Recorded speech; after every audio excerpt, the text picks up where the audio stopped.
మహాత్మా గాంధీ లాల్ బహదూర్ శాస్త్రి జయంతి వేడుకల్లో పాల్గొన్న నెల్లూరు జనసేన నేతలు జాతిపిత మహాత్మా గాంధీ 156వ జయంతి మరియు మాజీ ప్రధాని లాల్ బహదూర్ శాస్త్రి 121వ జయంతి సందర్భంగా ఈ రోజు నెల్లూరు గాంధీ బొమ్మ సెంటర్ వద్ద ఘనంగా నివాళులర్పించడం జరిగింది.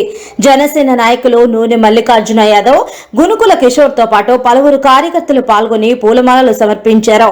ఈ సందర్భంగా మాట్లాడుతూ మహాత్మా గాంధీ లాల్ బహదూర్ శాస్త్రి జీవితాలను నేటి యువత ఆదర్శంగా తీసుకోవాలని పేర్కొన్నారు.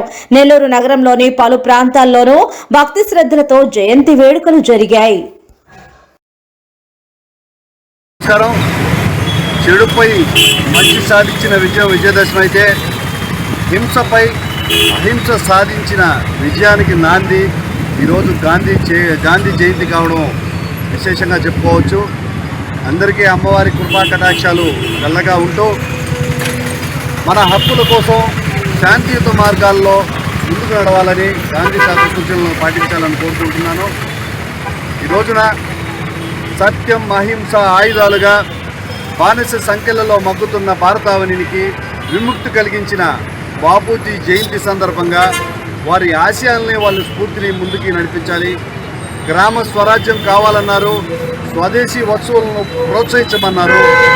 ఏ పేదరికమైతే భారతదేశం అనుభవిస్తుందో దాన్ని స్పష్టంగా కనిపించేటట్టు ఓషితో తిరిగాడు జీవితాంతం. ఈ రోజున అదే భావాలను ముందుకు నడిపిస్తున్న పవన్ కళ్యాణ్ గారు కూడా మాకు ఆ విధంగానే కనబడుతున్నారు. మహానుభావుల ఆశయాలన్నీ ఇలాగే ఉంటాయి అనిపిస్తుంది. వారి మార్గంలో ప్రయాణిస్తూ వైసీపీ అరాచక ప్రభుత్వం 5 సంవత్సరాల్లో మేము చూసింది దగ్గరగా చూసాం. ఎక్కడైనా వైసీపీ ప్రభుత్వం దాడికి ప్రయత్నించినప్పుడు తల దించుకొని చేతులు కట్టుకొని శాంతియుత మార్గంలో ముందుకు పోండి అని చెప్పి పవన్ కళ్యాణ్ గారు సూచించారు. వారి మార్గంలో మహాత్ముల స్ఫూర్తిని ముందుకు నడిపిస్తూ సగర్వంగా ముందుకు నడుస్తామని తెలియజేస్తూ గాంధీ గారు ఏదైతే చెప్పారో స్వదేశీ వస్తువులను స్వదేశీ వ్యాపారాలని ప్రోత్సహించండి అనే విధంగా స్థానికంగా ఉన్న వ్యాపారాలని స్థానికంగా ఉన్న వస్తువుల్ని కొనుగోలు చేసి మనందరం కూడా స్ఫూర్తిగా నిలవాలి. అదేవిధంగా రాజకీయాల్లో అవినీతి లేకుండా స్వచ్ఛమైన రాజకీయాల్లో కూడా మనం ముందుకు నడవాలి. దానికి మాకు సరైన ముందుగా రాష్ట్ర ప్రజలకు, జిల్లా ప్రజలకు విజయదశమి శుభాకాంక్షలు. మహాత్మా గాంధీ ఆశయ సాధన కోసం అందరూ కృషి చేయాలి. ఆయన అడుగుజాడల్లో నడవడమే ముఖ్యంగా కూడా మా డిప్యూటీ సీఎం పవన్ కళ్యాణ్ గారు, అదేవిధంగా కూటమి ప్రభుత్వం కూడా ఆయన అడుగుజాడల్లో నడుస్తుంది. ఆయన ఆశయ సాధన కోసం కృషి చేస్తున్నాం. భారతదేశంలో పేదరికం లేకుండా నిర్మించాలన్నదే గాంధీ గారి ధ్యేయం.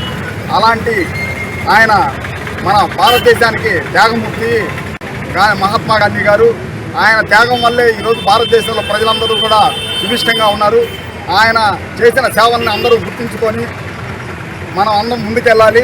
అదేవిధంగా కూడా ఈరోజు కూటమి ప్రభుత్వం స్వదేశీ వస్తువులను కొనడం, విదేశీ వస్తువులను బహిష్కరించడం అనేది పెట్టుకున్నారు. ఆ కార్యక్రమాన్ని విజయవంతం చేయాలి. ప్రతి ఒక్కరు కూడా భారతదేశం ఒక పేరు ప్రతిష్టలు ఇచ్చేటట్టు ఉండాలి. అదేవిధంగా మొన్న కూడా ఆసియా కప్ వచ్చింది.